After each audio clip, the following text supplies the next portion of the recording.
This is the Horse Radio Network. This is episode 449 of the Dressage Radio Show on the Horse Radio Network, brought to you by Kentucky Performance Products and Total Saddle Fit. Tonight we're going to have a couple of guests to preview next week's WEG Parathon, and Karen Iceberg will come on to give us some cold weather nutrition tips.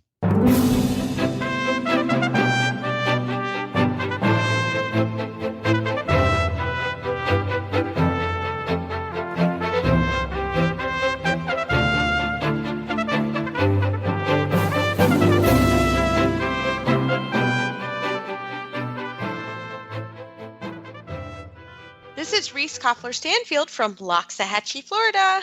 And this is Philip Parks from Rockwood, Ontario, and you're listening to the Dressage Radio Show. It's kind of laughing because I don't get to go down there, and you don't get to change your place. I know. Well, I just got here, Phil. Like I was literally running in to get on the computer to talk with you guys. So the horses are on their way. So I always don't sleep great when they're on their way, but they'll be here in the morning. So I can't wait to get them all here, and everybody's out of shape, including myself. So it's going to take us a week or two to get back in the swing of things because, it's just been so cold up north, which I know everyone's dealing with that. And we're going to have some tips from Karen Iceberg today from Kentucky Performance Products on what to do. But Phil, Happy New Year. It's Happy New Year. Yeah. Before we get into all the show stuff, did you celebrate a nice New Year? You know what? We did. Actually, we were in California. My cousin got married, so shout out to him.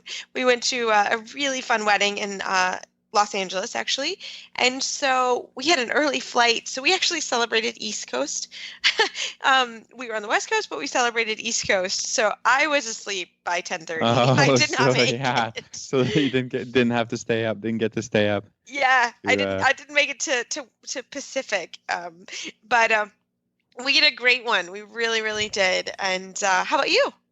Yeah, I had a nice, kind of a quiet one. We traveled to see some friends that we haven't seen in a while, and the four of us celebrated New Year's, with my favorite champagne, and it's nice just to have a little time to just see friends and to get out on the road a little bit. So yeah, it was good. How about Glenn? We got Glenn with us tonight. We have Glenn. Hi, guys. Glenn, how are you? Good. I'm very excited to be here with you guys tonight and some other friends that we're going to have on. Our first show of the year. Glenn, how was your New Year's? It was terrific. We took time off and had fun. We hope everybody enjoyed the all hosts episode that we put out. Yeah, that was fun. We always enjoy. It was a good one. Yeah. Yeah, we talked to it. There was a rumor of not doing it this year, and then everyone said, no, you better do it. So, and I'm really glad. We got a lot of comments on Wendy's psychoanalysis of everybody. That was pretty funny. Yeah, that was funny. That was funny and pretty right on, sadly. So that was kind of fun. Everybody was like, either I want her to do that to me or I don't want her anywhere near me. It was one of the two. It was like... Yeah, it's true. It was pretty awesome. It was good. And then Phil, we're 1 month away from getting on a boat. I know. So down, and we're gonna be cruising the Bahamas. Yeah, Horse Lovers Cruise is next month, and we got 44 people and 44 listeners going out with us. So that's going to be a lot of fun, and it's getting exciting now because we had to do our check-in online for Royal Caribbean. So you have to do your check-in and put all your information in and get your luggage tickets and everything. That's when it becomes real, is when you get to check in. Yeah, start planning your shore excursions and things like that. But we have something that we're going to talk about next week that's coming up that we want everybody to join us, and please do. Next Thursday night, the 11th, we're going to be live in Wellington. We're going to be doing a 2-hour live video event, not just audio. It'll be audio and video, but you can watch us.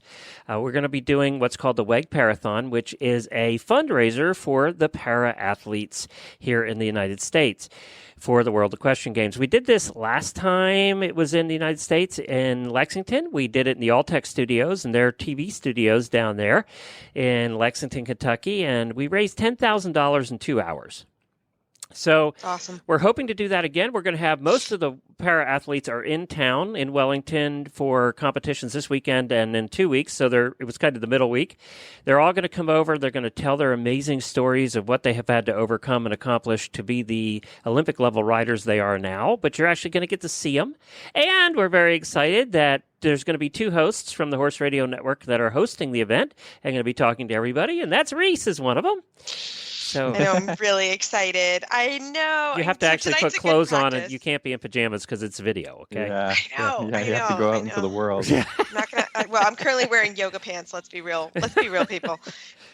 But I know. I'm really looking forward. Thanks for asking me. And I do some work for the para team, and so it's really fun to go and actually see some faces. I'm on the committee that does the rules and that kind of thing, and so I never see any fun faces. So I'm really, really looking forward to seeing everybody and being a part of it. So thanks for asking me. Well, you're going to have good company too. You're going to be co-hosting with Samantha Clark of the 2018 WEG show, my co-host over there, and Samantha was actually one of the hosts when we did this 10 years ago.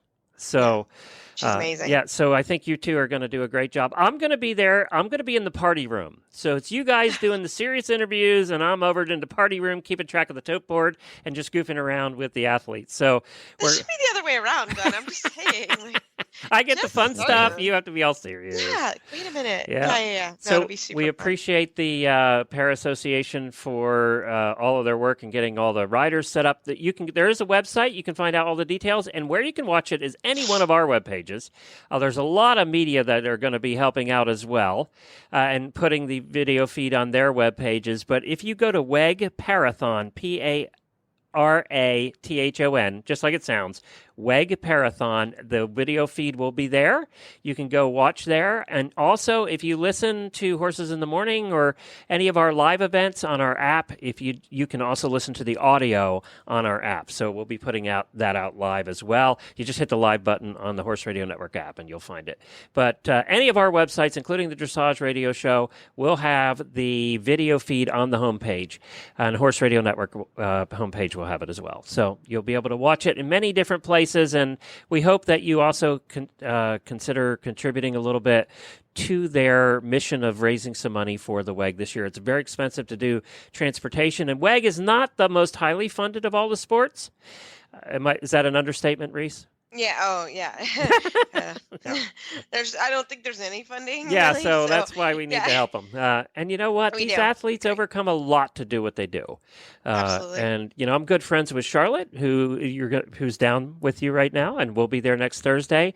We go out to lunch every Friday, and Charlotte's paralyzed from the waist down, and yet it still is an amazing rider, and you'll get to meet her. Also, we go to lunch every Friday. So I missed the last couple. Charlotte, where the hell you been? She was in Wellington. She's been here, getting ready and competing. So, well, that is great. Well, we're going to get the party started. So right after this commercial break, we're going to come back with national champion Pam Harden, and can't wait for you to hear her story. The sun is just peeking above the tree line as you walk into the barn. You grab your horse's halter off the hook and head out to the field. The dew shimmers in the sun as you walk across the damp grass. You call his name and his head comes up as he walks toward you, looking for the apple in your pocket. You take your time grooming, enjoying the peace and quiet in the empty barn. A refreshing breeze greets you as you start down the tree-lined path. Your horse ambles along on a loose rein as you both enjoy a relaxing ride. The feeling you get on an early morning hack is why we do what we do at Kentucky Performance Products. This feeling is brought to you by Microphase. Fill the nutritional gaps in your horse's diet. Microphase Vitamin and Mineral Supplement is a low-calorie way to provide your horse with the vitamins and minerals missing from their diet. The horse that matters to you matters to us. This evening, we are so excited to have friend of mine and also para rider Pam Harden on the line. How are you tonight, Pam? I'm doing great. It's been a very windy, wild couple of days down here in Wellington, but it's been awesome. Yeah, so we are teasing today the WEG Parathon that's happening next week. But tell us sort of, what are you doing in Wellington? Because you're here for a little bit, right? So what are you up to this week? I am. There is a CPVI this weekend currently, and that is an international para show. And so I'm doing the international show this weekend, then I'm doing a national show next weekend, and then the international CPVI again. So there are 2 within 3 weeks, and what the heck, we go ahead and show that middle one too. I love it. I love it. Well, the beauty of Wellington, right? That you can basically show, here any day of the week except for Monday and Tuesday. But there's a horse show for 12 weeks, which is pretty awesome. So tell everybody a little bit about yourself. You're not going to give us your full story because that's what we're going to talk about next week. But tell us just kind of the short version of you and your horse. Okay. I'm a grade 4, so there are 5 grades. 1 through 5, I'm a grade 4, which means I'm not the least disabled, but a little bit more. So it has to involve more than one limb. I have one arm that's 6 inches shorter. I don't have much feeling. I can't lift or straighten it. And then I had some neurological issues at the same birth that affected my balance, lower legs, and some other issues that we'll talk about Thursday. I love it. I love it. And tell us about your horse because he's awesome. Oh, my horse. I just love him. His name is Quattajack, but I call him Snickers. Mm-hmm. He is a 17-hand Brandenburg. He's just coming 15. He's he is the epitome of a para horse. I've ridden many horses in my life. Not every horse takes disabilities. And so you have to look for a really special horse. He is that special horse. And he has such love and patience with me and such presence. And yeah, I could go on, but it's, I know we're in time. I could go on for hours. I love it. So tell us, what's a little bit in the test that you're going to ride this week? Well, you have shoulder in, 10-meter circles, and geometry is very important. You have medium, collected gaits and medium gaits, and we have a 20-meter medium canter, that's hard. Canter circle. Mm-hmm. So I guess they don't want us going across, and a lot of stuff on a short diagonal. So like an extended trot across the short diagonal into a 10-meter circle into a shoulder in. So it's just kind of a crazy time, and we do. Well, you've got a freestyle, don't you? I do. Freestyle. Tell us a little bit about your freestyle. What music have you chosen, and what's your pattern like? Well, the freestyle is music from a dragon video game. Believe it or not. Cool. But it can be very dramatic. My horse is very athletic, but he's also he can be bold, but he can also be really light. And so the music really bold, kind of grows and then shrinks down, and it's just really nice. And one of the things I do, let's say, I'll pick up the canter and I will do a medium canter down the long side, come up the center line, and do 3 canter trot canter transitions. Oh wow! And then a flying change to come back down and do a medium canter down the other long side. So it can kind of get fun, we do a lot of counter canter. Yeah. And the freestyle is something that, I don't know, it just talks to me better than anything else. I love music. He seems to love the music. It is where we are, our most, our partnership is best. And I'm hoping to fix it. I love the fact that in April, at the test event, we have to have music to go along with our team test. Mm-hmm. Mm-hmm. And I love that because I think that's going to really brighten it for viewers, particularly. I love it. So Pam, how talking about the WEG Parathon, I mean, you're in Wellington for almost a month, right? I mean, it is hard for us all of us to do it, but it's hard for you as well. So tell us a little bit about sort of what the fundraising and what you need from the fundraising. Well, I am very lucky that we actually live 2 hours from where WEG will be and where the test event will be, but people have, must come in from California, from Maine. It's crazy. And there are so few qualifying events that we can do to get into being able to do the test event. You have to have certain qualifiers, and So everybody has to fly around. So raising money for travel is insane. It's so hard for everybody. Like I said, I'm lucky just happened to be this time. Now, if WEG were somewhere in Europe, it would be very difficult. So everybody's this is the biggest CPEI we've ever had in the United States. There were 20 entries, which is the most we've ever had, and it's just constantly building. We think the one, as I've been told, the one in 2 weeks will have 3 or 4 additional riders. So we will again break the record of how many. And you have everyone from wheelchairs to people with MS. It's a very wide-ranging thing, but we can all compete against each other here and try to make that team. I think we're all building towards that. We're all at different levels of that possibility, but it's certainly where our mindset is. It's what's driving us all, I think, is that idea. I love it. Well, Pam, we cannot wait till next Thursday. I get to see you and interview again on Thursday, Yay. And we're really looking forward to it. And we can't wait to hear how this week goes. And we hope you have a great week in Wellington. Well, thank you very much. I'm ready to get some sleep. This wind is just makes you sleepy. It's cold for everyone. It is. Yes. Yes. The wind here is. I will attest personally to the wind. So, well, we hope you have a great night, and we will talk to you next week. Okay, thank you. Well, somebody that's been a regular guest over the years on the driving radio show, because she's a driver and now a rider, is Megan Benge, and she has driven para and also driven able-bodied, and she has ridden able-bodied and also rides para and is down in Wellington for the competition, and you'll get to meet her and hear more about her story next week, but here's a little bit of a preview. Well, tonight, as another tease for the WEG Para Radiothon that we're having next week, we have Megan Benge on. Megan, welcome to the show.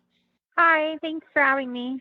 Oh, we are super excited. So, Megan, we're both, Philip and I are really excited about this because you were a para driver and now you're doing para dressage, right? Yeah. Great. Can you tell us start with a little para driving.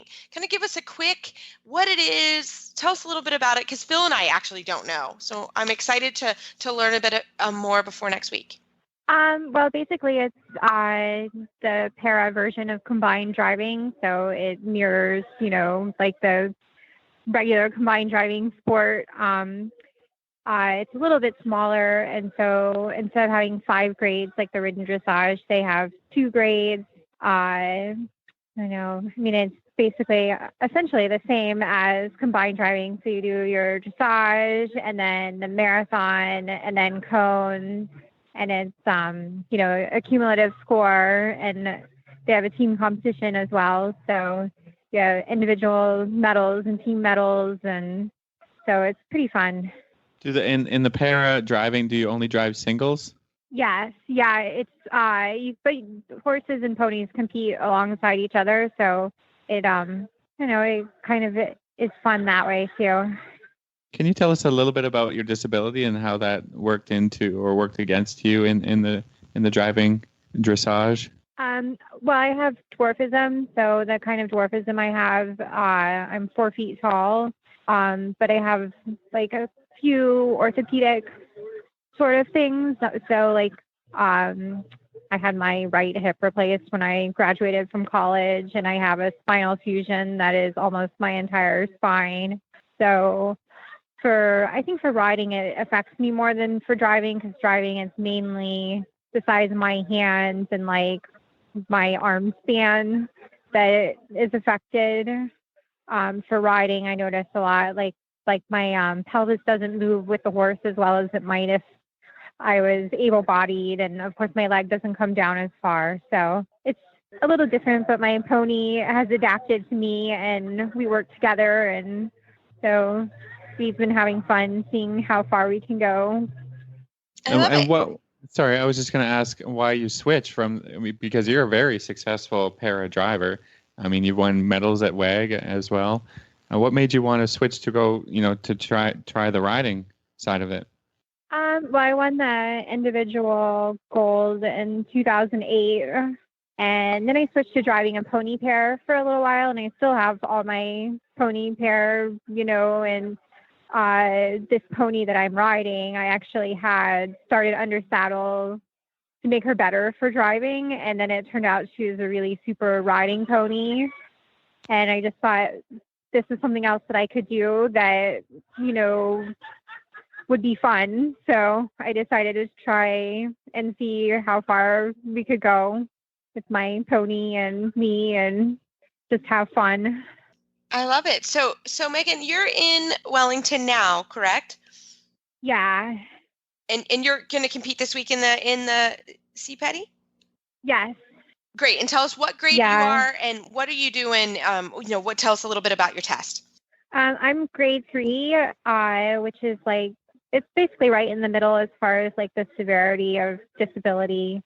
My test is just walk and trot, but we have leg yields and we have turn on the haunches and the walk, obviously, and medium trot. So there's a couple of different elements that are added in there from versus grade 2, but grade 4 has cantering, which we don't do. So it's kind of in the middle of the spectrum. I love it. So you do your team test and your freestyle this week, or what are you doing test-wise? Tomorrow we do the team test, and then Saturday is the individual test, and then the freestyle is on Sunday. Fantastic. Well, we are looking forward to such a great week, and we're looking forward to next week for the WEG Para Radiothon that we're going to do on Thursday night. So I look forward to meeting you and chatting a little bit more then. Okay, thank you.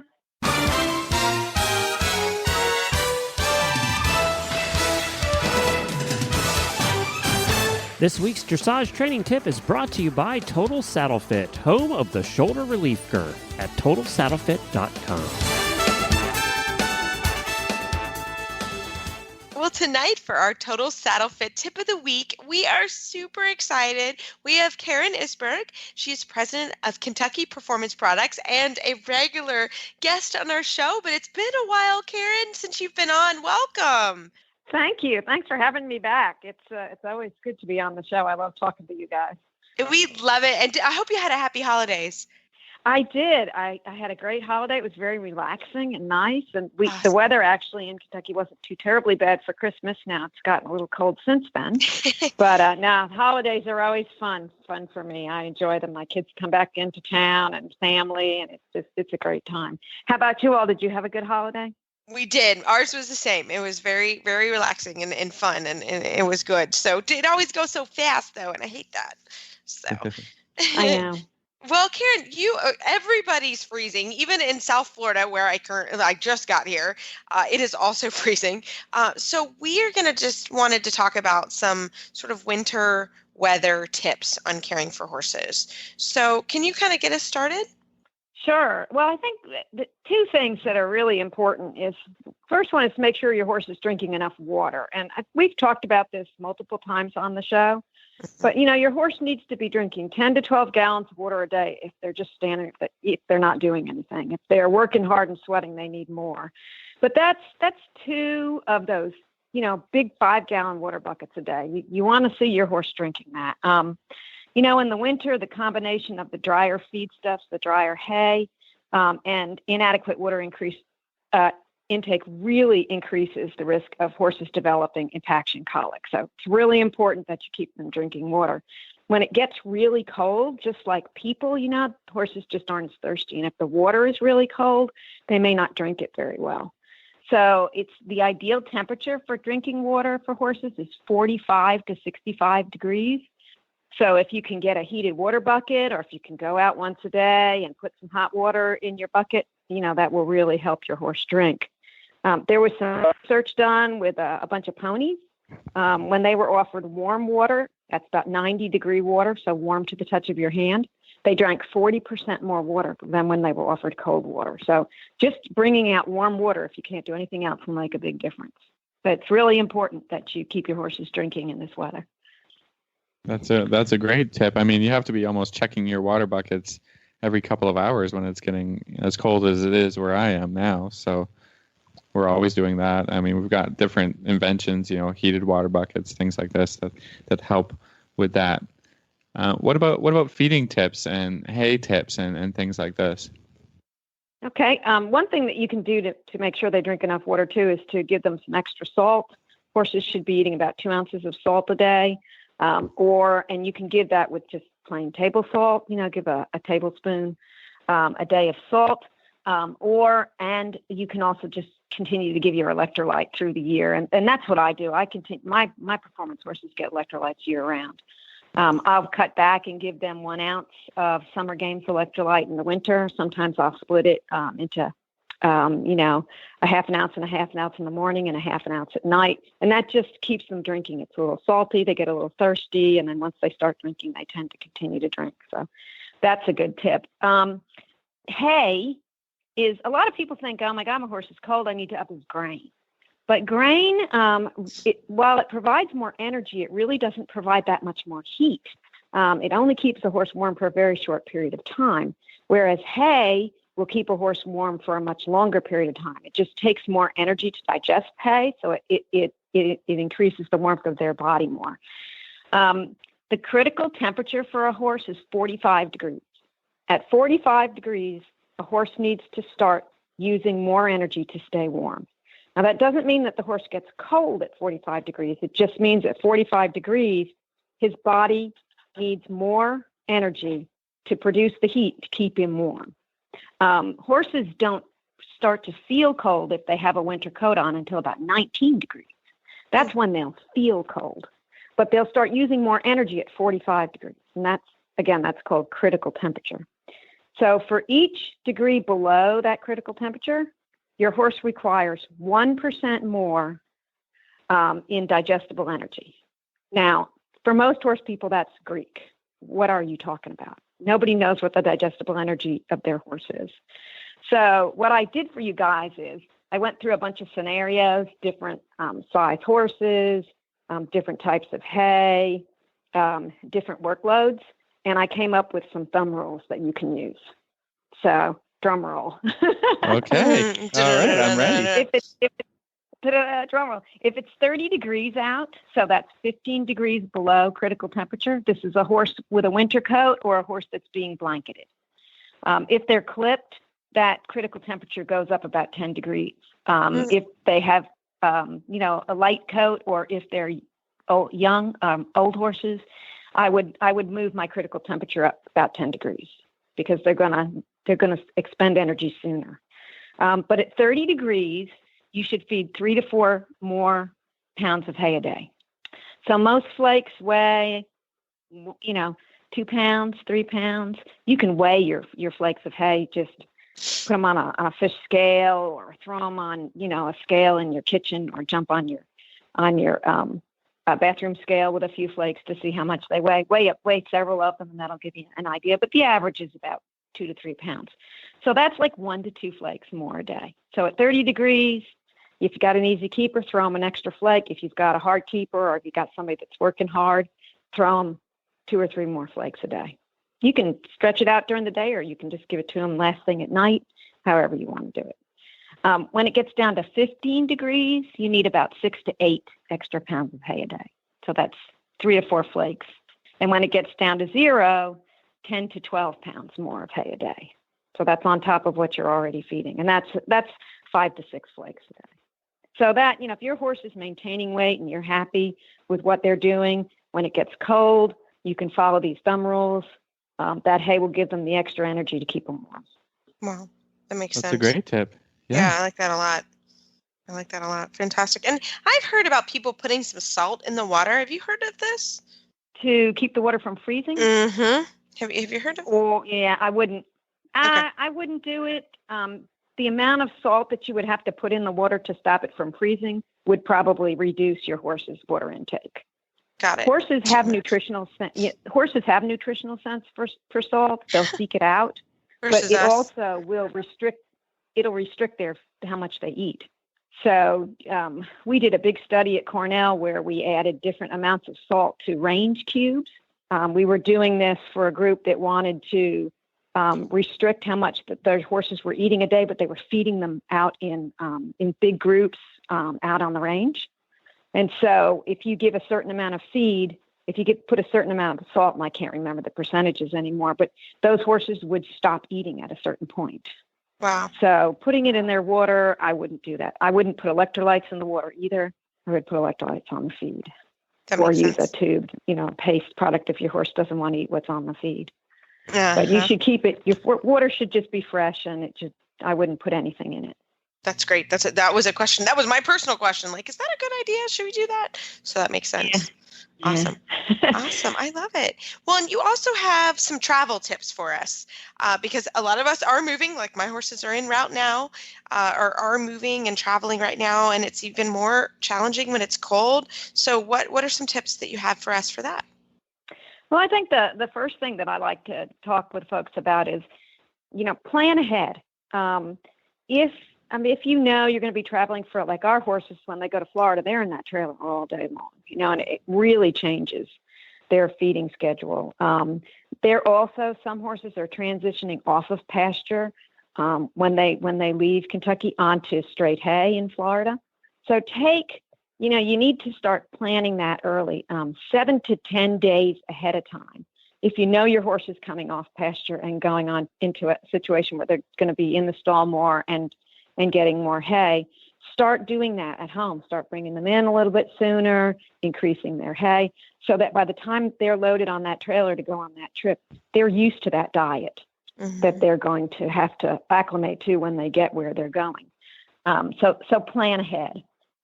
Try to bring enough hay and concentrate, whether you feed grain or pellets or whatever, with you on the trip, so that when you get where you're going, if you're changing to the local feed, you can do that over 5 to 7 days. The research shows that when you change hay, even when you just get a new load of hay in, the first 7 to 10 days, you'll have the highest risk of colic when you change hay. So you want to take those days and you want to switch everything over, slowly. You give them 3/4 of the old and 1/4 of the new. You do that for a couple of days. And the next day you go half and half. You do that for a couple of days. Then you just, until your horse has the ability, and their microflora in their gut has the ability to change over to that new type of nutrient. So those are two big things that you can do before you travel. The other thing is acclimating your horse to water. I don't have a lot of trouble with my horses. They've been around enough. They seem to drink whatever I put in front of them. But have you ever had a picky horse? Yeah, I have. It's awful. Oh yeah. It's awful. Oh yeah, I have one who will not drink water that's away from home unless it's filtered. So we have to go to a show and bring water, or we have to go and buy the jugs of water from the grocery store. Wow. Oh my God. That's a lot of jugs. Yeah. And you just won't. That's a lot of jugs. Yeah. Yeah, you're telling me. It's good to know that ahead of time, to plan for that. There are some flavorings that you can put in water that some people have been successful with. And if your horse is picky, I would start that a couple of weeks before you travel. Make sure they're really used to drinking it. And then continue to do that while you're traveling. So that's kind of another option that we have for that. As far as supplements that I would recommend, I know. One of the biggest things that I like to do before my horses take off down the road, and again, this is just something that's so simple to do. I would give my electrolytes the night before, and I make sure my horse has unlimited amount of water available to them, and then as much hay as they want to eat. And I do that the night before they get on the trailer.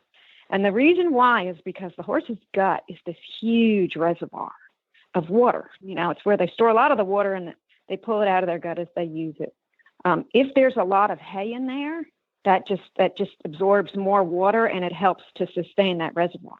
So if you can get your horse to drink a bunch of water and eat a bunch of hay before you put them on the trailer, then your chances of dehydration are a lot lower. Even if they don't. Like my big horse, Leo, he won't drink on the trailer. He can be on that trailer 14 hours. He will not take a drink. Wow. But, we fill him up with water before he goes, and he, knock on wood, he's been fine. We never have a problem with him. Good. He takes a big drink when he gets off, but he eats hay all day long. And I think we just, he's real good and hydrated when he gets on the trailer. So That makes sense. That seems to work for him. But that's something that's real easy to do. That's awesome. That's great. Very Karen, good. as always, thank you so much for coming on our show. How can our listeners find more information about KPP, and also if they have any questions, just chat with you? Well, they can go to our website. That's kppusa.com. We have lots of articles and infographics and videos on all kinds of tips and topics that have to do with horse management and nutrition. You can send questions to our Facebook page if you want to. You can call us at our office. We're open 8 a.m. to 5 p.m. Eastern Standard Time. And go to the website. You can get the phone number from there. Or you can, there's an info on our website. You can send an email there, but we're just happy to answer your questions.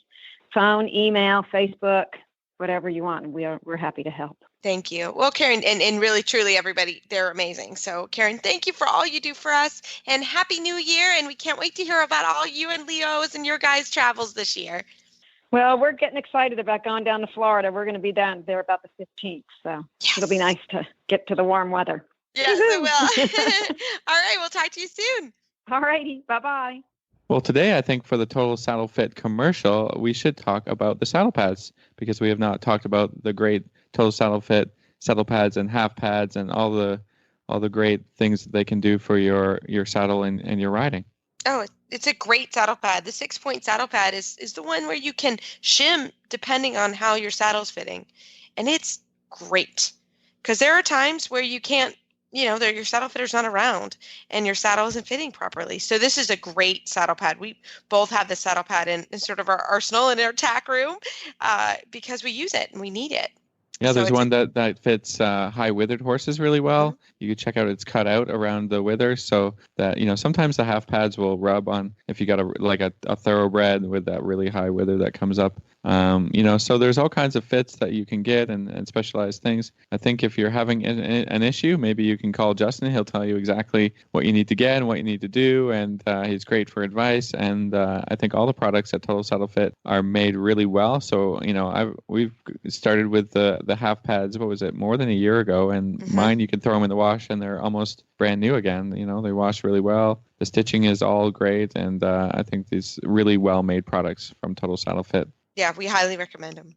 And don't forget, next Thursday night at 7 o'clock to 9 o'clock Eastern Time, we're going to be live on video.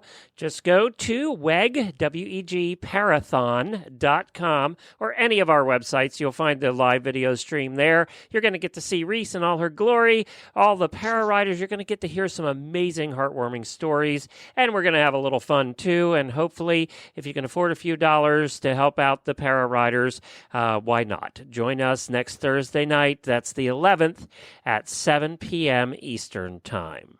Fantastic. Well, and also, as always, we love email and Facebook shout outs, but next week, Phil and I on Tuesday are going to record, because on Thursday night, I'm going to be with Glenn. So we're recording Tuesday night, and we would love to do a question show. Everyone's been asking about a question show. So we would love for you to email and or Facebook us some questions.